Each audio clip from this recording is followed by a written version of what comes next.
பதையே ஹர மகாதேவா. தென்னாடுடைய சிவனே போற்றி, எந்நாட்டவர்க்கும் இறைவா போற்றி. ஸ்ரீ விஷ்ணு துர்காம்பிகா திருவடிகள் போற்றி போற்றி.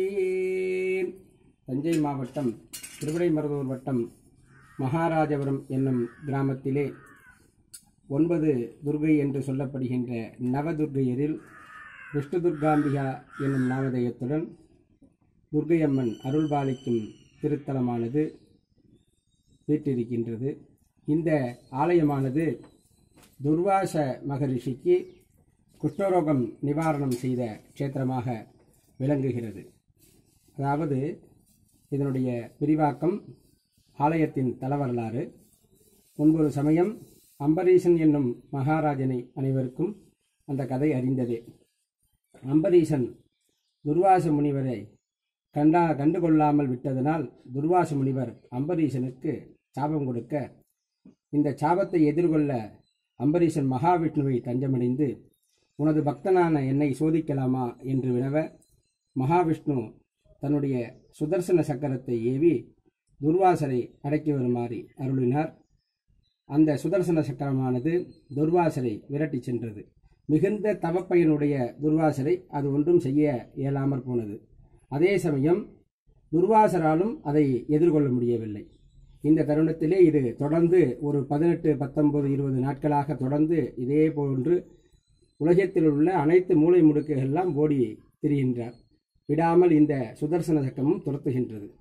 இதற்கு பிராயச்சித்தம்தான் என்ன என்று தேவர்கள் மகாவிஷ்ணு சிவபெருமானிடம் வினவ, பரமேஸ்வரன் அதற்கு அம்பரீஷனை சரணடைந்து துர்வாசர் மன்னிப்பு கோரினால் அன்றி சுதர்சன சக்கரம் திரும்பாது என்று அருளினார். அந்த நிகழ்வை அடைத்து துர்வாசர் அம்பரீஷனும் மன்னிப்பு கேட்க சென்றார். அம்பரீஷன் மிகவும் பெருந்தன்மையாக, துர்வாச முனிவரையே நான் என்னிடம் மன்னிப்பு கேட்கலாகாது, அவரை மன்னித்தோம் என்று விஷ்ணு பகவானை சரணடைந்து அவர் சுதர்சன சக்கரத்தை திரும்ப பெறுமாறு வேண்டுகிறார். மகாவிஷ்ணுவும் சுதர்சன சக்கரத்தை திரும்ப பெறுகின்றார்.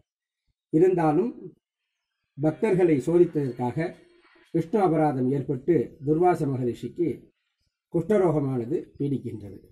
இந்த குஷ்டரோகம் தீர என்ன பிராயச்சித்தம் என்று வினவ, குஷ்டரோகத்தினால் கடுமையான அவதிப்படும் துர்வாச மகரிஷி வினவ, பரமேஸ்வரன் பூலோகத்தில் ஒவ்வொரு க்ஷேத்திரமாக சென்று க்ஷேத்ராடனம் செய்து வா என்று வினவ, அவர் பூலோகத்தில் அனைத்து க்ஷேத்திரங்களையும் வலம் வந்து தரிசனம் செய்து கொண்டு வருகிறார். அப்படி வரும்பொழுது திருக்கோடிக்காவல் என்னும் கோடீஸ்வர பெருமான் அருள்பாலிக்கும் அந்த திருத்தலத்திலே வரும்பொழுது பரமேஸ்வரன் தடுத்தாட்கொண்டு, இதன் அருகாமையில் விஷ்ணு ரூபமாக விஷ்ணு துர்கையானவர் வீற்றிருக்கின்றார், அந்த இடத்திற்கு நீ சென்று வழிபாடு செய் என்று அருளினார். அதன்படி அவர் வந்து வழிபாடு நடத்திய தினம் புரட்டாசி மாத சதுர்தசி பௌர்ணமி. இந்த தினத்திலே இங்கு வீற்றிருக்கின்ற நவதுர்கைகள் ஒருவராகிய விஷ்ணு துர்கையை பிரார்த்திக்க, விஷ்ணு துர்கையானவர் கை காமித்து இந்த ஆலயத்தின் ஈசான திசையிலே கை காமிக்கின்றார். அந்த சுட்டி காட்டிய திசையிலே ஒரு அமிர்த தீர்த்தமானது உருவாகிறது. அந்த தீர்த்த குளத்திலே துர்வாச மகரிஷி ஸ்நானம் செய்து எழும்ப அந்த குஷ்டரோகமானது நிவாரணமாகி துர்வாச மகரிஷி விஷ்ணு துர்கையை பூஜிக்கின்றார். இங்கு இருந்து துர்வாச மகரிஷி விஷ்ணு துர்கையை 3 கோடி ஆண்டுகள் பூஜை செய்ததாக வரலாறு கூறுகின்றது. இதனைத் தொடர்ந்து துர்வாச மகரிஷி திருக்கோடிக்காவல் திரிபுர சுந்தரி சமேத திருக்கோடீஸ்வர பெருமானையும் வழிபாடு நடத்தி, அங்கு ஆழ்வார்களுக்கு திருப்பதி வெங்கடாஜ பெருமான் ரூபமாக திரிபுர சுந்தரியை காட்சி அளித்து அருளிய தலமும் இதற்கு அருகாமையில் உள்ளது. இந்த க்ஷேத்திரம் மகாராஜபுரம் என்ற பெயருடன் அமையப்பட்டுள்ளது. மகாராஜபுரம் என்று இதற்கு முன்பு ஏகராஜபுரம் என்ற நாமதேயத்துடன் இருந்தது. அதன் பிறகு இது மகாராஜபுரம் என்று ஆனதாக ஒரு வழி செய்திகள் நிலவுகின்றது. இங்கு கைலாசநாதர் என்னும் பெயருடைய சிவாலயம் மிகவும் சிதிலமடைந்து பக்கத்தில் இருக்கிறது. அந்த ஆலயம் பூமாதேவிக்கு பூதேவி பாரமானது பூமி பாரம் அதிகமாக பெற்றதனால் கைலாசநாதரை பிரார்த்தித்து இங்கு பூபாரம் நீங்கிய தலமாக வீற்றிருக்கின்றார். துர்வாச மகர்ஷி 3 கோடி ஆண்டுகள் பூஜை செய்வித்து அதற்கு பிராயச்சித்தமாக மகாவிஷ்ணுவையும் இங்கு பிரதிஷ்டை செய்து வழிபாடு நடத்துகிறார். துர்வாசர் பூஜித்த மகாவிஷ்ணு துர்கையும் தூர்வாசர் பிரதிஷ்டை செய்த ஸ்ரீ மகாவிஷ்ணு பகவானும் இங்கு வீட்டிருக்கின்றார். மகாவிஷ்ணு கையில் சங்கு சக்கரத்துடன் ஜதாயுதம் தரித்து இடது கையில் சாரங்கம் என்னும் வில்லை தரித்து அருளாட்சி செய்து வருகின்றார்.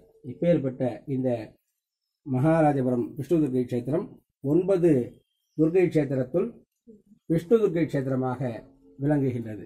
அதை எல்லோரும் தரிசித்து உத்திராட நட்சத்திர அன்பர்கள் இங்கு வீற்றிருக்கின்ற விஷ்ணு பகவானை பிரார்த்தித்து தரிசித்தால், அந்த நட்சத்திரத்திற்குள்ள பரிகாரங்கள் அனைத்தும் செய்வித்தால் எல்லா விதமான தோஷங்களும் நீங்கி வாழ்வின் நல் வளம் பெறுவார்கள்.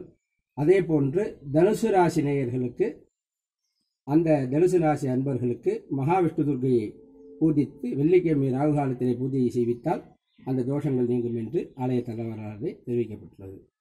இந்த க்ஷேத்திரம் மிகவும் தொன்மையான க்ஷேத்திரமாகையால் அனைத்து வித்யா உபாசகர்கள் மற்றும் பொதுமக்கள் அனைவரும் கண்டு தரிசித்து வாழ்வில் எல்லா வளமான நலங்களையும் வளங்களையும் பெற்று பேரானந்த பெருவாழ்வு எய்திட இந்த தருணத்திலே மகாவிஷ்ணு துர்க்கையை பிரார்த்தனை செய்து கொண்டு நன்றியுடன் விடைபெறுகிறேன். எஸ். சேனாபதி சிவாச்சாரியார், ஆலய அர்ச்சகர், விஷ்ணு துர்க்கை அம்மன் ஆலயம், மகாராஜபுரம்.